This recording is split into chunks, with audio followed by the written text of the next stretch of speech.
নমস্কার বন্ধুরা, আমি প্রণব। আপনি দেখছেন মডার্ন নার্সারি বালিচক চ্যানেল। আজকে আমি আপনাদের সামনে একটা ভীষণ গুরুত্বপূর্ণ ভিডিও নিয়ে এসেছি।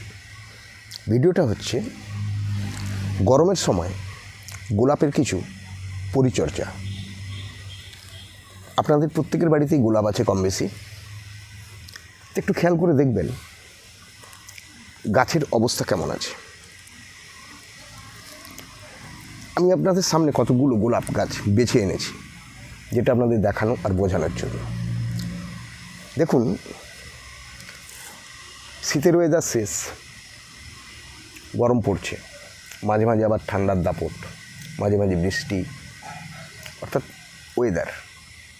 এটা একটা ভীষণ গুরুত্বপূর্ণ বিষয় গাছের উপরে, শুধু গাছ নয়, মানুষের উপরেও। তো সেই জায়গায় গোলাপ একটা খুব সেন্সিটিভ গাছ, যে খুব বেশি স্ট্রেস, ওয়েদার পরিবর্তন, এগুলো একটু ইফেক্টেড হয়। তো এগুলো হওয়ার সময় একটা প্রাথমিক কিছু কাজ করার থাকে, যেগুলো যদি একটু গুরুত্ব দিয়ে করেন তাহলে গাছগুলো তুলনামূলক অনেকটাই ভালো থাকবে বলে আমি আশা করি। যেমন আমি করি। তো আমি আপনাদের সামনে শো করছি যে সমস্যাগুলো কি হয় গরমে। দেখুন, গরমে গোলাপের সমস্যাগুলো কি হয়। তো আমি ক্যামেরাম্যানকে বলবো ক্যামেরাটাকে একদম কাছে নিয়ে আসতে এবং ভালোভাবে আপনাদের দেখাতে, যাতে আমি বোঝাতে পারি আপনাদের। এই দেখুন, একটা গোলাপ গাছ, সমস্যাটা কি হয়েছে। পাতার অবস্থা দেখুন, সমস্ত পাতার ডগ ছুঁয়ে যাচ্ছে, গোটা গাছের ডাল শুকনো হয়ে যাচ্ছে, ফুলের এই অবস্থা। একটা সমস্যা দেখালাম। দ্বিতীয় দেখুন, গাছ থেকে নতুন ডাল বেরোতে যাচ্ছে, বেরিয়ে একটু বেরানোর পরেই পাতা ছুঁয়ে যাচ্ছে। দেখুন, প্রত্যেকটা ডালের ব্রাঞ্চ সব শুকনো হয়ে যাচ্ছে। দেখুন, প্রত্যেকটা গাছ, দেখুন মাথা, এ দেখুন ছুঁয়ে যাচ্ছে, কুঁকড়ে যাচ্ছে। এই সমস্যাগুলো গরমের সময়, যখন গরম পড়তে শুরু হয়, ঠিক এই সময় এই সমস্যাগুলো হয়।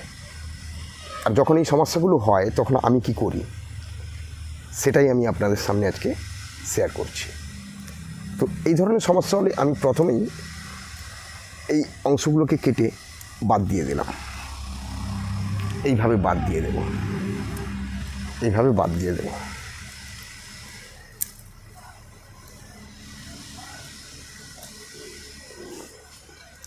এইভাবে গাছটিকে যতটা সম্ভব পরিষ্কার করলাম।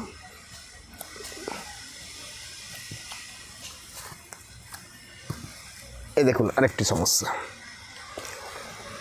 ফুলের অবস্থা দেখুন, ফুল ফুটতেই পারছে না, আর তার উপরে চলছে মাকড়সার দাপট। এইভাবে কেটে ফেললাম। দেখুন, সুন্দর ডাল বেরোচ্ছে, একটু বেরোনোর পরেই চুঁয়ে শুকনো হয়ে যাচ্ছে।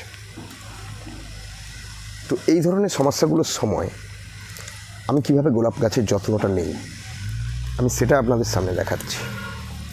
এইভাবে আমি শুকনো অংশগুলোকে ছেঁটে বাদ দিলাম।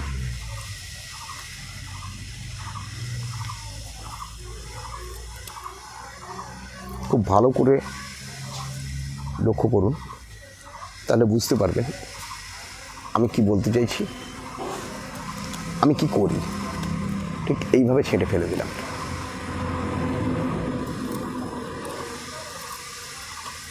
গাছটাকে যতটা সম্ভব শুকনো অংশগুলোকে কেটে ছেঁটে গাছটাকে হালকা ও পরিষ্কার করে দেওয়া।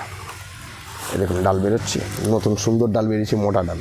অবস্থা দেখুন, চুঁয়ে শুকনো হয়ে যাচ্ছে। এই সমস্যার মুখে ম্যাক্সিমাম মানুষই পড়েন। এইভাবে এগুলোকে কেটে পরিষ্কার করার পরে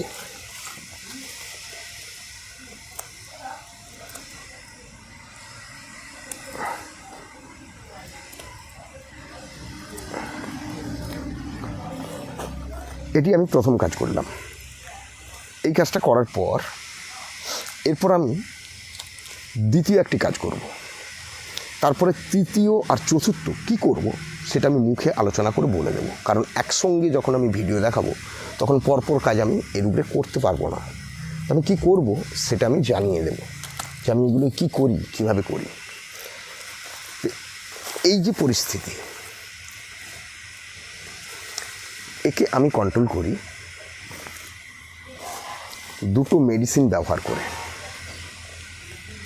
প্রথম ওষুধটি হচ্ছে, এর জন্য আমি যেটা ব্যবহার করি, আমি আমার ব্যক্তিগতভাবে যেটা আমি ব্যবহার করি সেটা হচ্ছে কাকা।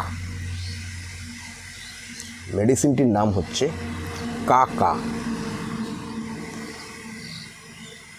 যদি কাকা না পান বা আমি যদি কাকা না পাই কখনো, তাহলে আমি এর অল্টারনেটিভ কি ব্যবহার করি? ব্যাবিস্টিন। যদি না পাই তাহলে অল্টারনেটিভ আর কি আছে? থিটা। অর্থাৎ এই তিনটে মেডিসিনের মধ্যে আমি যে কোনো একটি মেডিসিনকে চয়েস করি।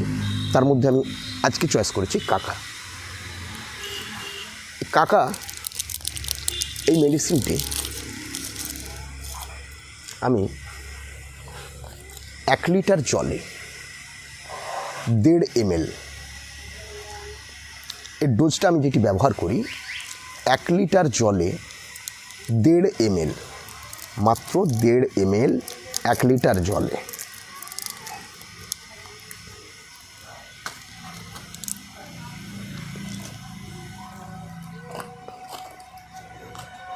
এই ধরনের একটা হ্যান্ড স্প্রেয়ার, 2 লিটারের একটা থামস আপের বোতল আর তার মুখে একটি হ্যান্ড স্প্রেয়ার। এর মধ্যে আমি 2 লিটার জল, তার মানে 3 ml, মেজার গ্লাসে একদম পাংচুয়াল মাপ দরকার, এলোমেলো মাপ চলবে না। 3 ml। আমার এটা একটা মেজার দাগ আছে, 5 ml, 10 ml। তো আমি এখানে নিয়েছি 3 ml, অর্থাৎ 5 ml এর নিচে আছে। এই 3 ml কাকা জলের সঙ্গে মিশিয়ে দিলাম।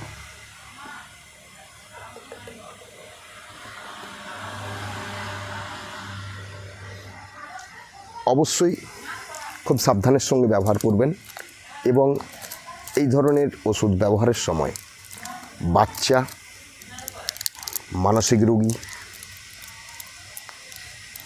থেকে ওষুধের বোতল সরিয়ে নিজের দায়িত্বে রাখবেন।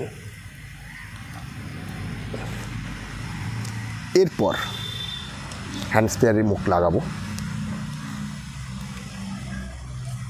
ভালো করে হ্যান্ড স্প্রেয়ারকে ঝাঁকিয়ে নেব যাতে মেডিসিন খুব সুন্দরভাবে জলের সঙ্গে মিশে যায়।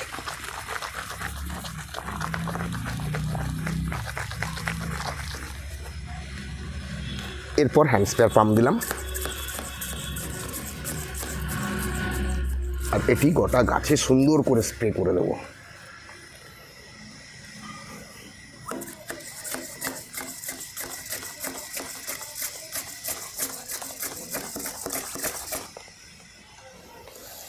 এইভাবে আমি গোটা গাছে সুন্দর করে এটি স্প্রে করে দেব। ভালো করে লক্ষ্য করুন, এইভাবে আমি স্প্রে করে একদম গোটা গাছ ধুইয়ে দেব।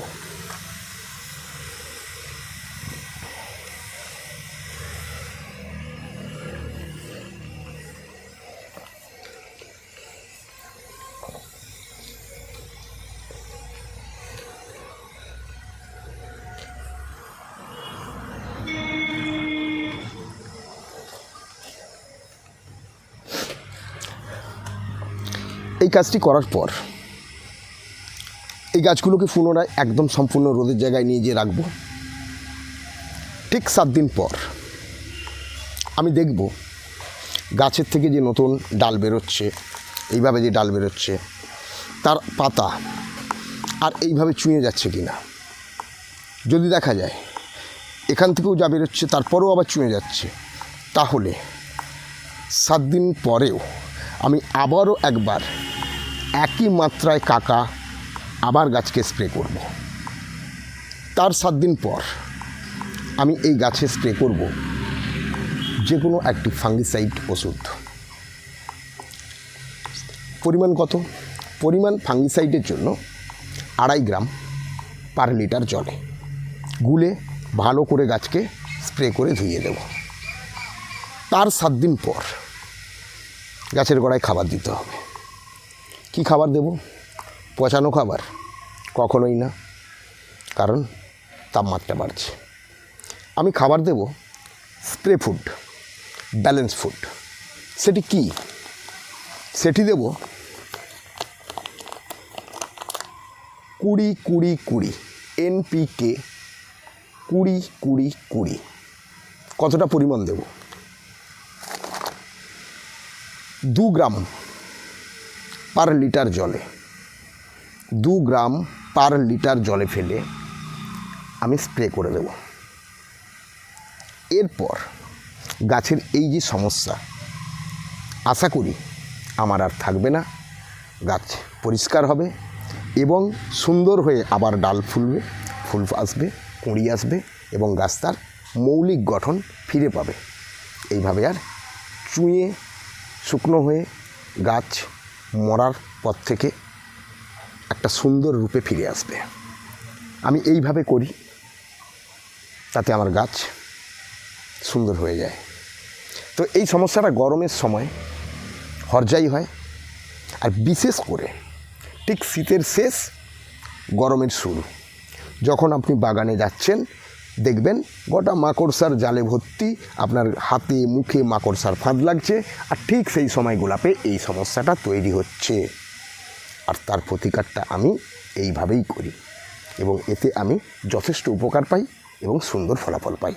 ওকে বন্ধুরা, আজকে সাবজেক্টটা আপনাদের সামনে পরিষ্কার করলাম। টাটা, বাই বাই, চললাম।